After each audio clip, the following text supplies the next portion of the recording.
Shalom.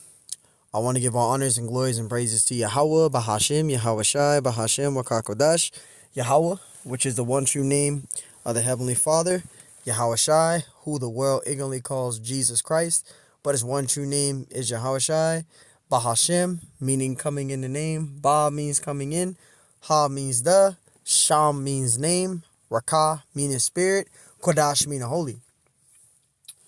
Double honors to the elders and the apostles and bishops at Great Millstone who will well and teach well, because those are the men who I've learned this 100% truth from through the spirit and power of Yahweh Bashim Shai. Peace, blessings, salutations to the hopeful elect, and shalom to you sincere brothers that are scattered abroad, pushing forth this word in truth and sincerity, and shalom to you sincere sisters that's listening in silence as the scriptures command you to do so. I am the brother Mashiach Razakah, and pretty much in this lesson, it's going to be titled as Revelations 14 Breakdown. And it's been a minute since I, went into this, breakdown, and we're going to, get into this for edification purposes. Revelations 14, chapter 14 breakdown, and Lord willing, this lesson is edifying. So that's what we're going to go into in this lesson. It's Revelation chapter 14 breakdown, because you might have some brothers out there that probably trying to figure out what Revelation 14 is going into. So, Lord willing, this lesson is edifying. This is Revelation 14:1. It says, I looked, and lo, a lamb stood on a mount of Zion. Who is that lamb? That lamb is referring to Yahweh Shai, okay, who the world ignorantly calls Jesus Christ, but his true name is Yahweh Shai. That's the lamb. And we're going to prove that, and we're going to go back to that. This is St. John. Salakia, went to the Old Testament. St. John chapter 1 and verse 29. St. John chapter 1 and verse 29. And this is John the Baptist speaking. It says, the next day John seeth Yahweh Shai coming unto him, and saith, behold, the Lamb of the Most High, which taketh away the sin of the earth. The sin of the world. Right? And when you go to that word world there in 1 John 29, right? 1 John 1 and 29, it goes into the Greek word of cosmos, which means constitution or government, okay? When you go into that word world, which I want to get, it goes into G2889, right? Strong's G 2889, cosmos. Cosmos. Which is what? An apt or harmonious arrangement or constitution, order, or government. So this is referring to the nation of Israel. This is referring to Yahweh Shai and the elect, okay? Because the Lord Yahweh Shai, he died for the nation of Israel, right? Only, and the elect of the nation of Israel is going to be delivered by the Lord Yahweh Shai. Okay, so this is dealing with the elect and Yahweh Shai. Okay, so this is to prove that that lamb in Revelation 14:1 is talking about the Messiah, who the world ignorantly calls Jesus Christ, but his true name is Yahweh Shai. So that's who the lamb is. It's referring to the Messiah. And going back, Revelation chapter 14, verse 1, and I looked, and lo, a lamb stood on the Mount of Zion. So you're going to have Yahweh Shai at the top. And it says, and with him 144,000. Now the 144,000 here is Revelation 14:1. That's talking about the elect, which is the elect is all the men. Okay, the 144,000, that's all the elect men. That's the 144,000, which the 144,000 is all the elect men, which those men that are of that 144,000 is going to be the cabinet of the government of the kingdom of heaven. But you also got the men, women, and children under that. That's the elect. So you got the 144,000, which is all the elect men, but you also got the men, women, and children under that. That's the elect. Okay, and it says having his father's name written in their foreheads. And this goes again with that. Okay, this is why the name of the Lord is important. Okay, because the elect, they're going to be sealed with knowing the name of the Lord. Okay, the elect is going to be sealed with knowing the name of the Lord. Okay, and I want to get out Proverbs really quick. Proverbs 18:10, because we're going to prove that the Lord's name is important, and the elect is going to be sealed with knowing of the name of the Lord. Proverbs 18:10, the name of the Lord is a strong tower. The righteous runneth into it and is safe. You see that? So the elect is going to be sealed with knowing the name of the Lord. They're going to be sealed with the name of the Lord. And this is why the name is important. Okay? Let's get our Revelations 7. So we're going to prove that the elect, the 144,000, that's pertaining to the elect of the nation of Israel. Okay? And this is to prove that only the elect of the nation of Israel is going to be saved. Not every single person of the world. The elect of the nation of Israel is going to be saved. They're going to be sealed. Right? Revelation 7:3, saying, hurt not the earth, neither the sea, nor the trees, till we have sealed the servants of our power in their foreheads. Right? Verse 4, it says, and I heard the number of them which were sealed. You see that? And there were sealed 144,000 of all the tribes of the children of Israel. So this isn't talking about believers. This is talking about the actual 12 tribes of the nation of Israel. This is literally talking about the actual 12 tribes of the nation of Israel being sealed. 144,000. Revelation 7:9, it says, and after this I beheld, and lo, a great multitude, right? And that great multitude, that's referring to the elect of the nation of Israel. You also got the speckled birds that's also in that numerous multitude, in that great multitude, okay? So this is referring to Israel here. Revelation 7:9, after this I beheld, and lo, a great multitude, which no man could number, of all nations and kindreds, right? And people and tongues stood before the throne and before the Lamb, Yahushai, clothed with white robes and palms in their hands. And this is to prove that this is talking about the elect of the nation of Israel. When you go into the meaning of that word kindreds there, it goes into G5443, right? Strong's G 5443. Fule. Fule, right? It says a tribe. It says in the New Testament, all the persons, right, descending from one of the 12 sons of the patriarchs of Jacob. So there you go. It's talking about the nation of Israel.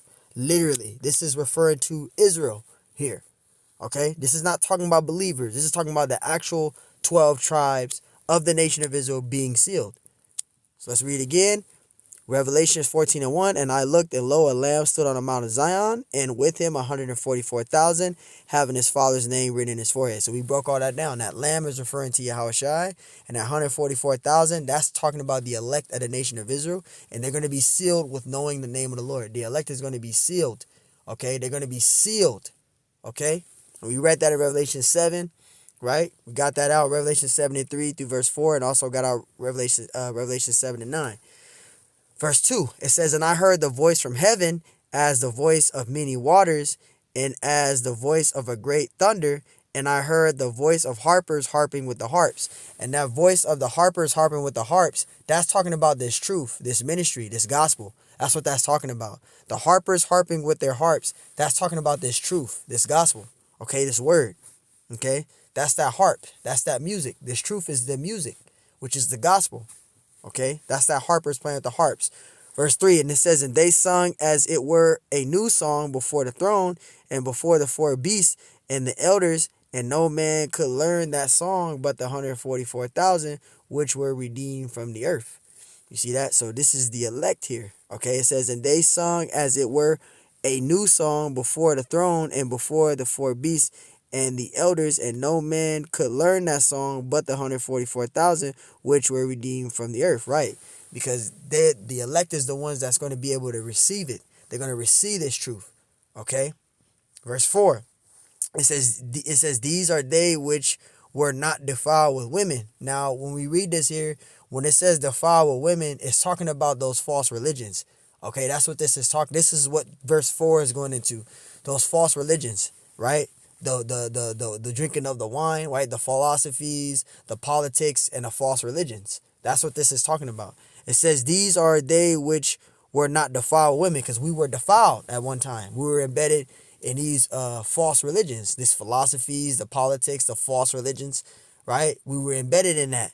We were defiled with women, but now that we came into the truth and we became that new creature, we're no longer defiled, okay? It says, for they are virgins. These are they which follow the Lamb wheresoever he goeth. These were redeemed from among men, being the first fruits unto Yahweh and unto the Lamb. You see that?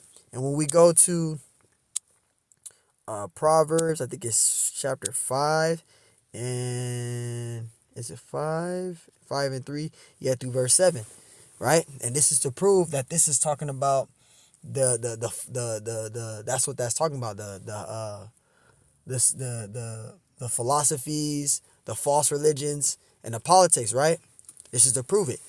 Proverbs 5:3, it says, for the lips of a strange woman, it says, drop as a honeycomb. This is talking about the philosophies, okay? No matter how well you break it down to these Christians or break it down to them, they're not going to get this truth. It's not meant for them to get it. It says, and her mouth is smoother than oil, right?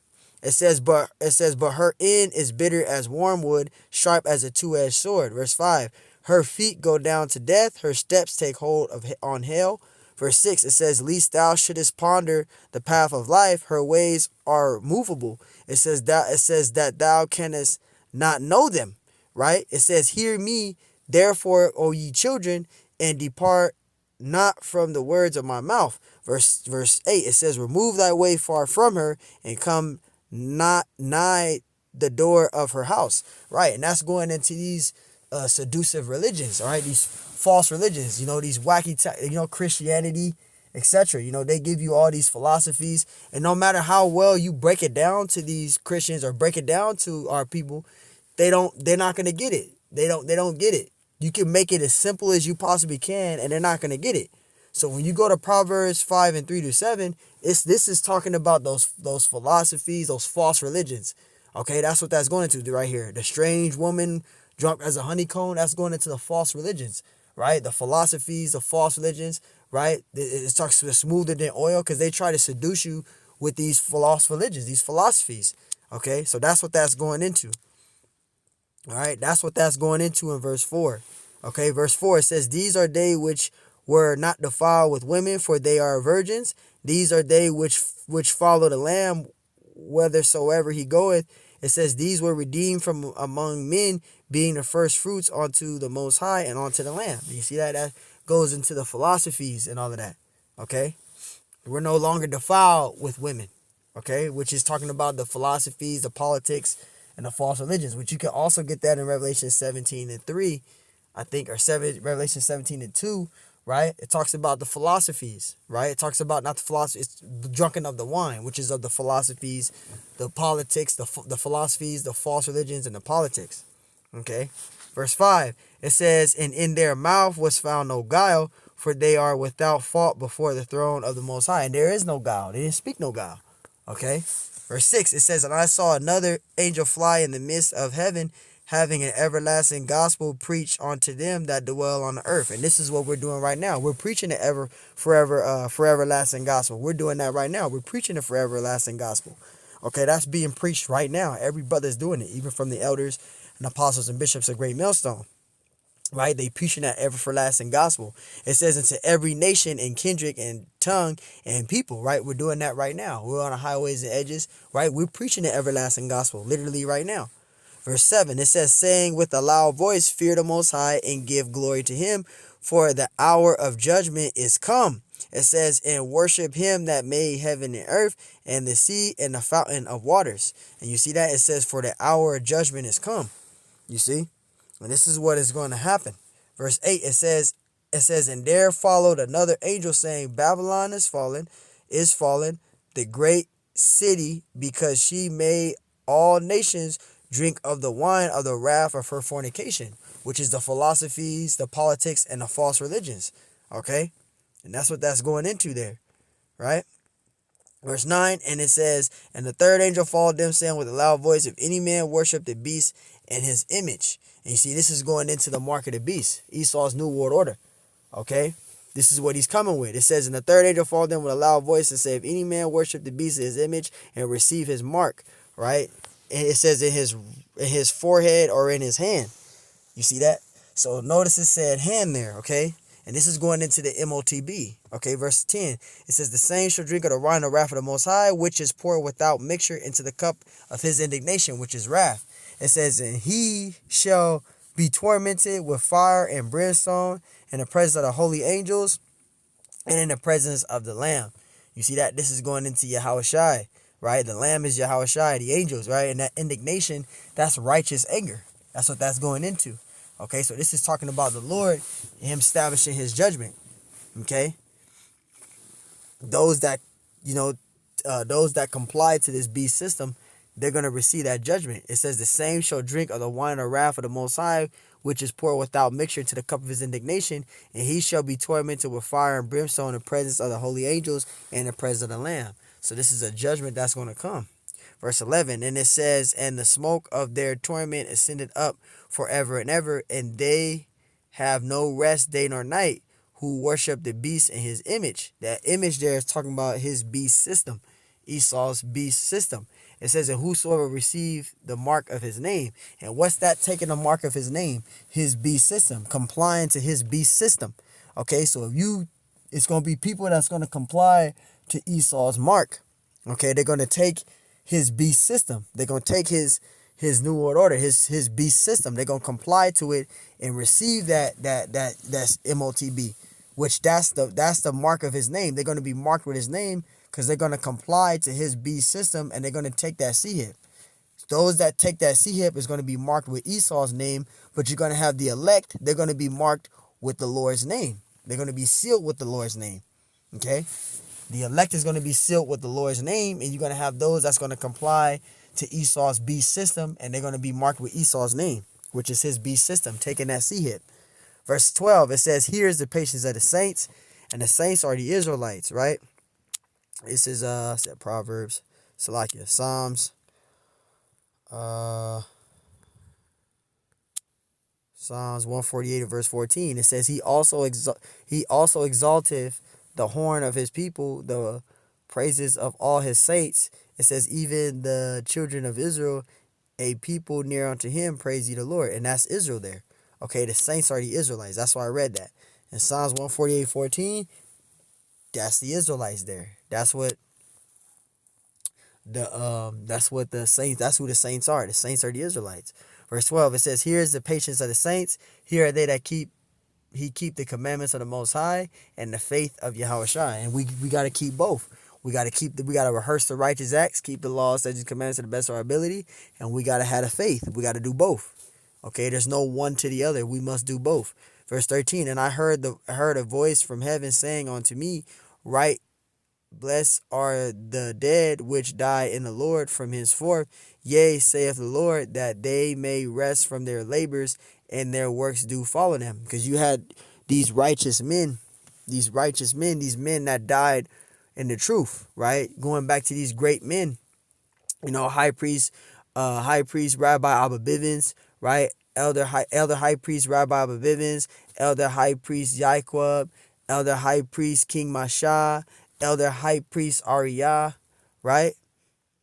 These were these great men. And you also had other brothers that died in the truth. So their works and labors are going to follow them. So that's what this is talking about. It's talking about these great men. Okay? Their works are going to follow them. Verse 14, it says, and I looked, and behold, a white cloud, which that white cloud, that's referring to a chariot, right? And upon that cloud, one sat like unto the Son of Man, talking about the Messiah, having his head a golden crown, and in his hand a sharp sickle, which a sharp sickle is a tool that you use in a time of harvesting to chop down the wheat.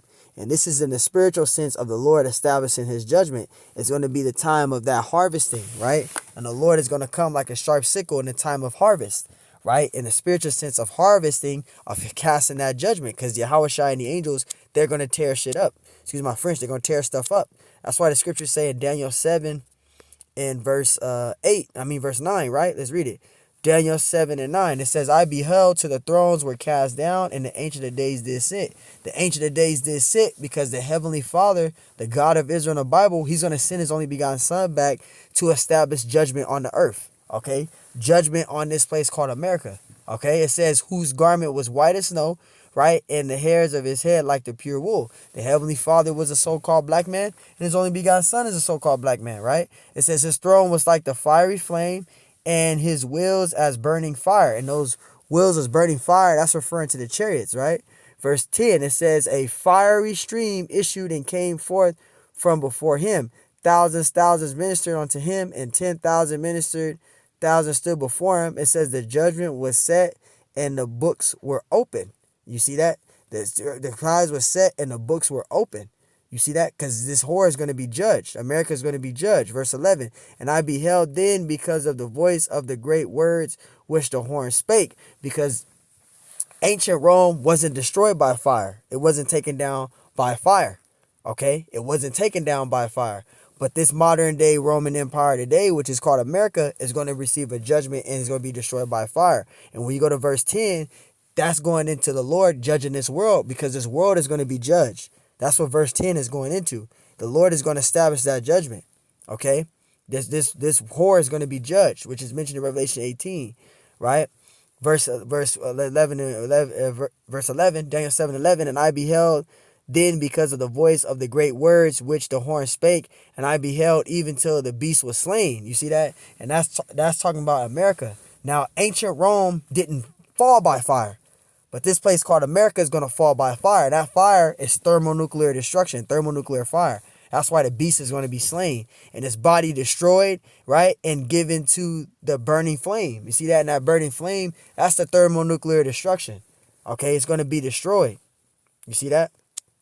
So the Lord is going to come like a sharp sickle. The Lord is going to establish that judgment. You see that? This is a prophecy. Now getting back to this, Revelation 14, verse 15. And it says, another angel came out of the temple, crying with a loud voice to him that sat on the cloud, thrust in thy sickle and reap, for the time is come for thee to reap, for the harvest of the earth is ripe. And in that time of harvesting, you're going to have Yahweh Shai, you're going to have the angels, they're going to tear stuff up. They're going to come in like a sharp sickle, and they're going to judge this place. This place is going to receive a judgment. It's going to be destroyed. Revelation 14 and 16, and he that sat on the cloud, right, which is a chariot, thrust his sickle on the earth, and the earth was reaped. Verse 17, and another angel came out of the temple with which is in heaven, he also having a sharp sickle. See that? So Yahweh Shai and the angels, they're going to tear stuff up. You're going to have fire shoot from them chariots, and they're going to tear stuff up. They're going to cast that judgment. Okay, you're going to have the thermonuclear destruction. You're going to have Yahweh Shai, the angels tearing stuff up here too. They're going to cast that judgment. Revelation 14 and 18, and another angel came out from the altar, which had power over fire, and cried with a loud cry to him that set that sharp sickle, right? Saying, thrust in thy sharp sickle, and gather the clusters of the vine of the earth, for her grapes are fully ripe. Because in that time of that, those grapes being fully ripe, which is in the time of that harvesting, that's when they're going to establish that judgment. The Lord's going to cast that judgment when the earth is ripe for that judgment. Okay, and that's going to happen. We just read that in Daniel 7. Right? And actually, if we could get that in Isaiah 66 and 15. Right? Let's get that really quick. And then we'll go back. This is Isaiah 66 and 15. It says, for behold, it says the Lord will come with fire. You see that? And with his chariots like a whirlwind, to render his anger with fury and his rebuke with flames of fire. These chariots is going to come. The Lord is going to destroy this place with fire. Fire is going to shoot from them chariots, but you're also going to have the thermonuclear destruction, right? Which is that fire, right? Verse 16, it says, for by fire and by his sword, that sword is thermonuclear destruction, will the Lord plead with all flesh, and the slain of the Lord shall be many. So you're going to have, the Lord is going to establish that judgment. You see that? Thermonuclear destruction. Okay? Revelation 14, just wanted to get that out. And we have verse 19. And the angel thrust his sickle into the earth, and gathered the vine of the earth, and cast it into the great winepress of the wrath of the Most High, which is that judgment, right? And the scriptures say in Isaiah 13 and 9 that Yahweh Shai, the Lord, he's gonna come with he's gonna come with that destruction, right? Isaiah 13 and 9. Behold, the day of the Lord cometh cruel, both with wrath and fierce anger, to lay the land desolate. How the land gonna be laid desolate? Thermonuclear destruction. You also going to have the Lord, Yahweh Shai, and the angels establishing judgment on the earth. It says, and he shall destroy the sinners thereof out of it. See, so the Lord is going to come with that judgment. Okay? He's going to come with that judgment. And that's that sharp sickle. Verse 20, and the winepress was trodden without the city, and blood came out of the winepress, even unto the horse bridles, by the space of 1,600 filings. So this is what the Lord is going to do. Revelation 14 is going into the elect being sealed, the sealing of the elect, right? The elect receiving that song, right? The elect no longer being defiled, right? And then it goes into the New World Order, right? Esau's New World Order, right? It also goes into the elect, right? Being beamed, being sealed it, right? Being delivered, right? And it also goes into Yahweh Shai casting that judgment. Okay, so that's what Revelation 14 is going into. All right, it goes into the elect, right?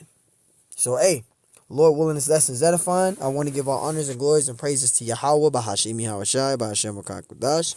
Double honors to the elders and the apostles and bishops at Great Millstone who will well and teach well, because those are the men who I learned this truth from through the spirit and power of Yahweh Shai. Peace, blessings, salutations to the whole for the elect. And shalom to you, sincere brothers that are scattered abroad, pushing forth this word in truth and sincerity. And shalom to you, sincere sisters that listen in silence, as scriptures command you to do so. I, the brother Bashiak Arazakah, and Lord willing, this lesson was edifying. On to the next one. Shalom.